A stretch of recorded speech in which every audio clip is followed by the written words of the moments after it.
Hi friends, welcome to my channel. இன்னைக்கு இந்த வீடியோல என்ன பார்க்க போறோம்னா வாழைப்பூ வடை வந்து எப்படி செய்யலாம்ன்றது பார்க்கலாம் வாங்க. நான் அதுக்கு வந்து ஒரு கப் கடலை பருப்பு வந்து ஒரு 4-5 மணி நேரம் ஊற வச்சு எடுத்துர்க்கேன். அதை வந்து மிக்ஸி ஜார்ல போட்டு மிக்ஸி ஜார்ல எடுத்துக்கங்க. அதில் ஒரு பச்சை மிளகாய், ஒரு பல் பூண்டு, ஒரு துண்டு இஞ்சி, ஒரு அரை ஸ்பூன் வந்து சோம்பு, உப்பு ஒரு 1/4 ஸ்பூன் எல்லாம் போட்டு மிக்ஸியில் போட்டு அரைச்சி எடுத்துக்குங்க.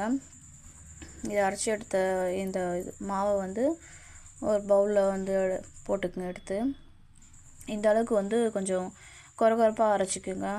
கொஞ்சம் 1-2 கடலைப்பருப்பு இருக்கிற மாதிரியே கொஞ்சம் பார்த்து எடுத்துக்குங்க. ரொம்ப மசியாக அரைச்சிடாதீங்க. அதில் வந்து ஒரு கொத்து கருவேப்பிலை, பெரிய வெங்காயம் 1 நல்லா பொடியாக கட் பண்ணி சேர்த்துக்கோங்க. ஒரு அரை பச்சை மிளகாய் அதையும் போட்டுக்கோங்க. போட்டு இது எல்லாத்தையும் மிக்ஸ் பண்ணிக்கோங்க. அப்புறம் ஒரு கப்பு வாழைப்பூ வந்து நல்லா க்ளீன் பண்ணி எடுத்திருக்கேன். நல்லா அது உள்ளே இருக்க அந்த தண்டெல்லாம் எடுத்துட்டு நல்லா வாஷ் பண்ணி எடுத்து வச்சுருக்கேன். அதையும் அதில் சேர்த்து எல்லாத்தையும் நல்லா போட்டு மிக்ஸ் பண்ணிக்கோங்க. நான் பெருங்காயம் போட மறந்துட்டேன். நீங்கள் பெருங்காயம் ஒரு 1/4 ஸ்பூன் போட்டுக்கோங்க. போட்டுட்டு அப்புறம் ஒரு கடாயில் வந்து எண்ணெய் ஊற்றிக்குங்க. நான் செக்கெண்ணெய் எடுத்துருக்கேன், கடலெண்ணெய்.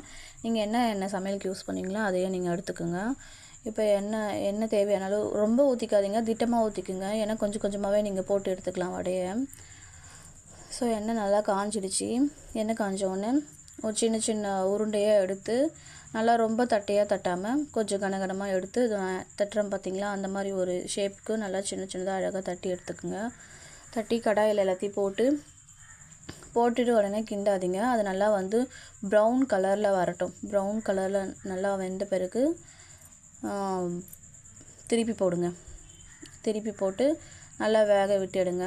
இது வெந்துச்சா எப்படின்னு சொல்லி கண்டுபிடிக்குதுன்னா, இது நல்லா இப்போ வந்து நல்லா பபுள்ஸ் விட்டு நல்லா நுர விட்டு வேகுதுங்களா. இது வெந்து முடிச்சதுக்கப்புறம் பண்ணுங்களா, அந்த பபுள்ஸ் எல்லாம் கம்மி ஆகிட்டு நல்லா ப்ரௌன் கலரில் ஆகிடும். அந்த ஸ்டேஜில் வந்து நீங்கள் எடுத்துடலாம். இப்போ நல்லா வெந்துட்டுருக்குங்களா. நல்லா கொஞ்சம் ஹை ஃப்ளேமில் வச்சு வேக விட்டுக்குங்க. அதுக்கப்புறம் கொஞ்சம் ஒரு லோ ஃப்ளேமில் வச்சு இது பண்ணிக்கோங்க. இப்போ நல்லா அந்த பபுள்ஸ் எல்லாம் வந்து கம்மியாயிடுச்சு. நல்லா ப்ரௌன் கலராகவும் ஆயிடுச்சு. இந்த டைமில் வந்து நீங்கள் வடையை எடுத்துடலாம். இன்னும் கொஞ்சம் மாவு இருக்குது, அதையும் வந்து நான் வந்து போட்டு எடுத்துடுறேன். வாழைப்பூ வந்து குழந்தைங்க வந்து சாப்பிட மாட்டாங்க. அப்படியே கொடுத்தீங்கன்னா இப்போ ஒரு பொரியல் பண்ணாலும் சாப்பிட மாட்டாங்க. ஸோ அவங்களுக்குலாம் வந்து இந்த மாதிரி வந்து வடையாக பண்ணி கொடுங்க. நல்லாவே சாப்பிடுவாங்க. நல்லா கிறிஸ்பியாகவும் நல்லாயிருக்கும். நீங்களும் வந்து இதை வந்து வீட்டில் வந்து ட்ரை பண்ணி பாருங்கள்.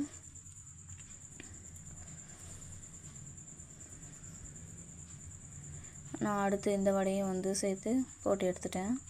அவ்வளோதான் ஃப்ரெண்ட்ஸ் இந்த வீடியோ உங்களுக்கு பிடிச்சிருந்துச்சுன்னா லைக் பண்ணி, சப்ஸ்கிரைப் பண்ணி, ஷேர் பண்ணுங்கள். ஓகே, பாய்.